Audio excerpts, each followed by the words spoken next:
country club's working out really well, moving quickly. A lot of the anxieties I think we had right when we closed and the stress of what we're dealing with is now subsided, and we're feeling very comfortable about the direction of the property. Welcome to another episode of Kiss My Assets. I am Rocky Peterson, VP of Communications for Neighborhood Ventures, and I'm sitting here with John Kabrowski, President of Real Estate and co-founder of Neighborhood Ventures. Hi. Good morning. How are you? Great. And we're talking about venture on Country Club. But before we do, I want to break the ice a little bit because, we don't know each other that well. We only work together, every day. It's fine. Exactly. Yeah. What is your ideal way to spend your day off? Not that you ever actually take one, but what's one of your favorite ways? I've been accused of always keeping myself busy. So do I actually really have a day off? Probably not. But this morning I went, today is September 1st. It's opening day for dove season. I am still in my hunting clothes right now. I went out dove hunting this morning with two good hunting buddies and 4 other guys from our office that wanted to learn how to do it. And just to put your mind at ease, I just don't understand the appeal. It's kind of more like hiking with shotguns. You don't do a lot of shooting. With shotguns. You just hike a lot, and you might shoot a little bit, and you might bring a couple birds home, and it's fun. It was a good thing. We do it for one day a year, and yeah. So and you did it with guys from the office, so it's like sort of like this camaraderie and like team building. Yeah, kind of. Oh, they were so excited, and somebody always has to introduce you to something like that. You don't.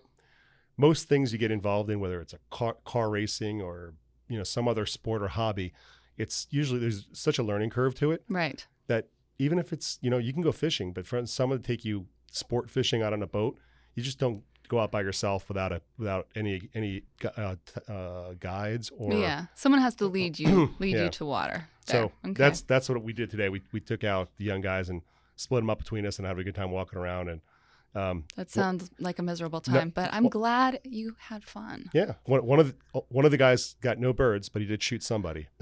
What? Not in a bad way. The other person was quite far away, and it just was.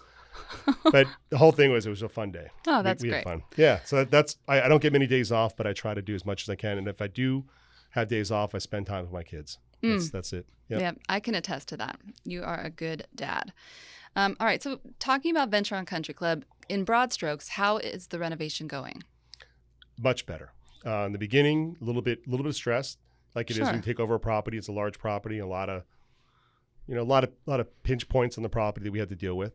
But now I'm feeling like we've got a fantastic crew. We've got great people on site. I feel we have very good control over the asset, which is really important to us to understand what we have and lock it down and shut it down for a while. So, and I'm going to guess that we have between 40 and 50 units that we've already gone through and not renovated, but gutted to the point we are for demo. I think Friday we had 38. That's so amazing. My guess is they probably did another 12, but we're moving really quickly on the property. Yeah, I mean, that's definitely ahead of schedule. And I think we have definitely, we've talked a lot about scale, and we've done this before. It's not like brand new, but we haven't done it to this scale. And I think it's bearing out what we've talked about almost from the very beginning, why we were situated perfectly for this opportunity at this particular time. We were ready to do it. So lucky. Yes. So lucky to have our own crew. Absolutely. I can tell you that, what's the old saying, better to be lucky than smart sometimes. We have our own crew. We have our own construction crew. We have good guys that are attracting other people. So we're doing the demo. We're going through the property. We're moving all the furniture out. All the stuff that has to happen. Right. When we have Venture on Country Club, Williams being finished up, Venture on 19th on their renovation, Eldon being in renovation, that's up in Flagstaff, and then a couple scattered units on some of the other properties that we had finally had the last few move-outs of units that weren't renovated, where they're going back and working on. If we didn't have our own crew in-house, didn't have the vendor relationships, didn't have the stuff that we did, like you're talking about, to set us up for where we are now, where we're going, we would have been, not in the right same spot. Right. Well, and you say better to be lucky than smart. I would venture that most people would say it was the smartest thing that you helped develop is that relationship and that in-house crew. Because you're right. I mean, thinking about trying to do it any other way it's a non-starter. Yeah. Right now, you just can't get people and you can't No. get materials. So, Right. yeah. So that's work. Country Club's working out really well, moving quickly. And a lot of things about it, a lot of the anxieties I think we had right when we closed and Mm-hmm. the stress of what we're dealing with is now subsided, and we're feeling very comfortable about the direction of the property. Right. Well, and I can say that I think a huge aesthetic change that will happen is going to happen really soon. And that's going to be where we're going to paint the entire building. We're going to add some really beautiful lighting to the front.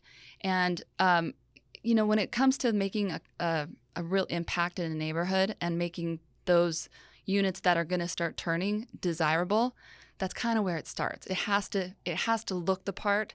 From the outside for people to believe that some of those units are as good looking as they will be on the inside. Also, the common area. I was so surprised at, I feel like, how much potential that has. And from a desirability standpoint, I feel like that's only going to support the renovation of the units. And I think it's going to kind of bring it all together. Yeah, I'm excited for the exterior. We really tried. We've been in the project now 2.5 weeks. Mm-hmm. Going on 2.5 weeks. We really wanted to get the exterior painted, but we have this other amazing phenomenon going on in Arizona right now. Where it rains? All the rain. Oh my Yeah. gosh. So we've had rain on the schedule almost every other day or every other third day. And you can't paint in the rain. And you certainly can't paint when stucco has been wet. So we made a decision that we'll hold off and the guy's going to start. But, to your credit, I'm going to, ask you, what do you think is going to be the biggest change to the property aesthetically? What's going to make the biggest impact on that property?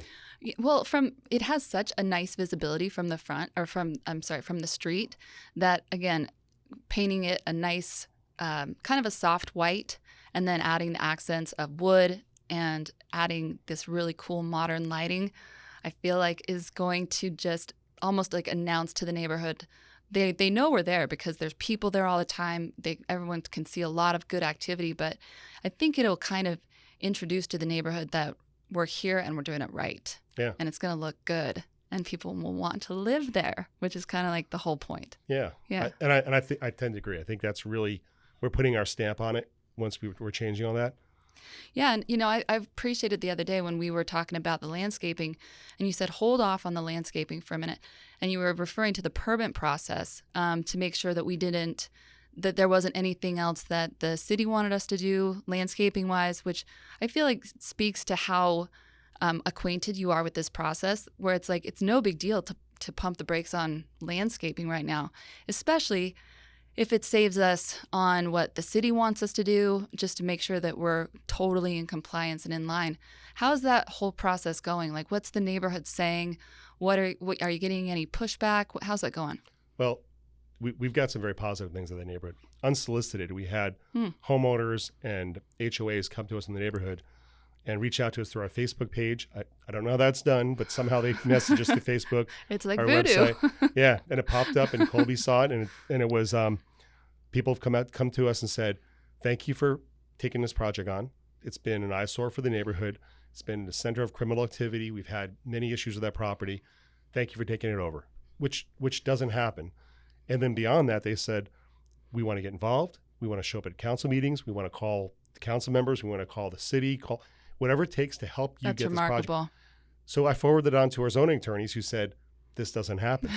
Right. This doesn't happen, but we're glad it's Right. happening. So the process is about 6 months for that to happen. And you mentioned permits. There's really no permits to be pulled because we're not really, we're not changing anything about the property other than aesthetics, flooring, paint, things like that. The reason we're holding off on the landscaping is not for permits. It's because the city might come back on their requirements to get the zoning change or density change or whatever route we're going to go based on our attorney's approach. Right. They might say, hey, we're happy to do that, but we really, we're making properties along some of these high density travel routes, Right. be it Main Street or Country Club or other streets, do some upgrades to the landscaping. So yes, you've got a great eye for that stuff. You can work with our landscaping people and have them come up with things, but I'd rather have our architect and our attorneys kind of work with the neighborhood to see what they wanted Sure. Yeah. before we do it and have to redo it. Yeah. No, you're exactly right. And like I said, I appreciate that mindset where it's like we can easily hold off on that and then make sure that we aren't either having to redo something or undo something, and that just speaks to your experience with this rezoning and working with the city. Every time I'm there, I see our on-site property manager, and she's doing such a good job. Yeah. I have to say, she and I have become good friends because she is so on top of it. She's really, it's like, I don't know how else to describe it other than she's kind of taken ownership of her role there. And she really is just invested in it. She lives there. Yeah. She moved in That's true. within the first week, and we asked her to do that to help us get better control of the property. Yeah. And give her a place to be. But she, for the good and bad of it, she's taken full ownership of the property. She's out there all the time. Her and her husband walk the property at night. We have a full-time maintenance guy who we inherited with the property, which is a great thing for us because he knows the property in and out. We also brought on a couple of our workers on the construction side, and that needed housing also. One of them that actually moved here from out of state, and you've given them housing on the property, which someone might say, why would you do that? Well, because we want eyes and ears on the property when our guys aren't working there. So in the middle of the night, something goes bump in the night, one of our construction guys goes out and takes a look at it. So empty projects attract, issues sometimes, and people wonder what's going on, or then you get people that can be causing issues with the property and causing some criminal activity on the property. We don't want that to happen. But we've got some great staff living on site, and Selena and her husband are definitely them. Yeah. They're on the property all the time, and they're involved, and they're excited to be there. Hi, my name's Josh Manwaring. I'm a fiduciary wealth advisor. Most people don't have a retirement plan. A 401k, a brokerage account, or real estate investment account may be part of a plan, but not a plan. If you're working to build a retirement plan and want to know you're on track to be able to retire someday and never run out of money, we can help. We'll give you a no-cost, no-obligation retirement analysis that will evaluate what you're doing now and provide you with helpful guidance on areas you can improve. You can reach me at 480-744-1112. Well, and the cool thing too, a property this size, is there always an on-site property manager? No, or is there a little wiggle room? No, it's in California, for example, in some cities, there's a rule that I think it's 18 units and more, you have to have an on-site manager. Don't know why that came into effect, because nowadays you can run much bigger properties without having somebody on site, but they require an on-site manager, I think 18 units and above. Typically on a property that's 75 units or larger, you want to have someone on site. Now, we had Salito working for us and living on our Mountain View property, and that we've given her this raise and this opportunity to step up new property because she did a good job. We had her there on a 26 unit property because full renovation in a neighborhood where the property had been derelict, been let go and boarded up, and was attracting criminal activity. I mean, that's the only way to say it. It was attracting people that were coming in and doing damage to the property and vandalism. So we needed to show a strong presence on the property, and she moved on site. She did a great job. She did a great job. Her to this property, and she stepped up again. And on that point, every time we've done these projects like that, the Mountain View project, people said, "Gosh, I don't know about this neighborhood." Right. You know what? We went in there and we've made systematic changes to the neighborhood by improving one of the core properties that was the problem in of the neighborhood. Right. And I'm so excited to hear people in the neighborhood come to us about Country Club and say, "Thank you. We're so excited. This is going to change everything." But again, Selena, our on-site manager, is a big part of it. Yeah, and it's so satisfying to get that feedback, because I think it does demonstrate that even though that people, when they are as interested in their neighborhood as these people are, it means that there's a pride in that neighborhood, that there's an excitement that there's going to be continued improvement. And of course, we love to see that, because it just means that it can only go up, and we're going to be a part of that. So, and we're exactly, that's the whole thing. Yeah. When you look at a situation like this, you say, what is the best thing for the neighborhood? And what is the best thing for the property? And it's usually aligned. And in this case, for us to make this change to a regular operating apartment building, clean up the property, get things improved. Just the paint color alone is going to change. That one item is going to make such a big change on the property. You're exactly right. And Selena is going to do a nice job during the interim, like in between renovation and when we get full zoning approval. Is that Correct, I yeah. said permit? It's not. It's zoning approval. We're permitted to run it as an apartment building. How about Okay. that? Thank you. Yes. That was sweet. But Selena is going to be able to be there during that interim for those short-term rentals, and she won't be. It's not going to be like a typical hotel where you can go check in at 8 o'clock at night. No. This is going to be Totally different. Yeah, Yep. We're flipping the model. Right. And by the way, that is becoming more. I'm hearing more and more about how that's becoming an Airbnb hotel is becoming the new mainstay. Interesting. People want to be able to book these things ahead of time, show up for a certain period of time, enjoy the area. And we've got Sunsplash across the street. We have that Route 87 goes all the way up into the mountains, or it goes south into Chandler. There's a lot of things in that downtown Well, there's area. a hospital a mile away or a couple miles away, and there's not enough right around there. I mean, Correct. we're looking at a really optimal situation, and I think having her on site there just will kind of add that extra level of care, even though it's not like she's like the front desk person. Right. It just means that she'll be there to be able to answer questions. She's in charge of the property. That's we have right. to have someone who has a presence in the property. So I'm excited for the whole. I was a little not sure how we're going to handle the Airbnb thing, and I know that the market had come back very strongly for travel, but Jameson has his fingers on the pulse of that market. Right. And I keep hearing from other people from completely different sources about how they're traveling and looking for unique hotels to stay in, and they're not just flying to Hawaii and staying in a hotel. They're actually going, let's get in a motorhome and drive around the country and stay in different cool neighborhoods. And right. I think the idea of travel is changing a bit too. So this is a good thing for us. It's gonna be a lot of fun. I love the way our crew is working. I love the way things are coming about. And Rocky, thank you. I know you've been on the property quite a bit. We've got you more involved in working with some of the vendors, picking certain things we haven't done before. Right. Yesterday we're talking about the countertops. Yeah. The idea that we're refinishing the countertops rather than replacing them, because generally they're in good condition. Right. They just are an obsolete color and have uglied out. Is that way of saying it? That's a perfect way to say it. You met with the vendors, figured out the cost, worked through the whole process, and now we're actively going through and changing that. Right. I'm excited for everything that's happening. There's so many good things that are happening on that property. Well, and from a design perspective too, it's exactly what you said. That there's always that we don't over improve. We don't under improve. We want to like hit that right, nice little sweet spot. But on this property, we have some interesting spaces that we haven't had before. Like we're going to have a clubhouse, a gym. When we look at the common areas and what we're going to do with that ramada, it's all exciting because as the property gets renovated and we understand how residents want to use it, and we understand the highest and best way to make those spaces really add value to the property, it opens it all up. And I think that as long as you stay open, you stay creative, and you figure out the best way to use those spaces, it's fun to have them to work with. And I was out there Friday.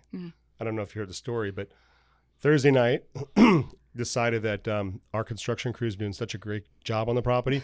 I did hear about that. I was going to reward them with a barbecue. Uh-huh. So I got on OfferUp. I went out and bought like a barbecue island that someone was selling for nearly nothing. Yeah. So went out, grabbed one of the construction guys. We went out, drove to West Valley, bought this thing, hauled it up, put it on a trailer, brought it back, stopped at the grocery store and bought a bunch of steaks and burgers and chicken and hot dogs. Colby's shaking his head. Yeah. And we set it up, and we were barbecuing Friday afternoon.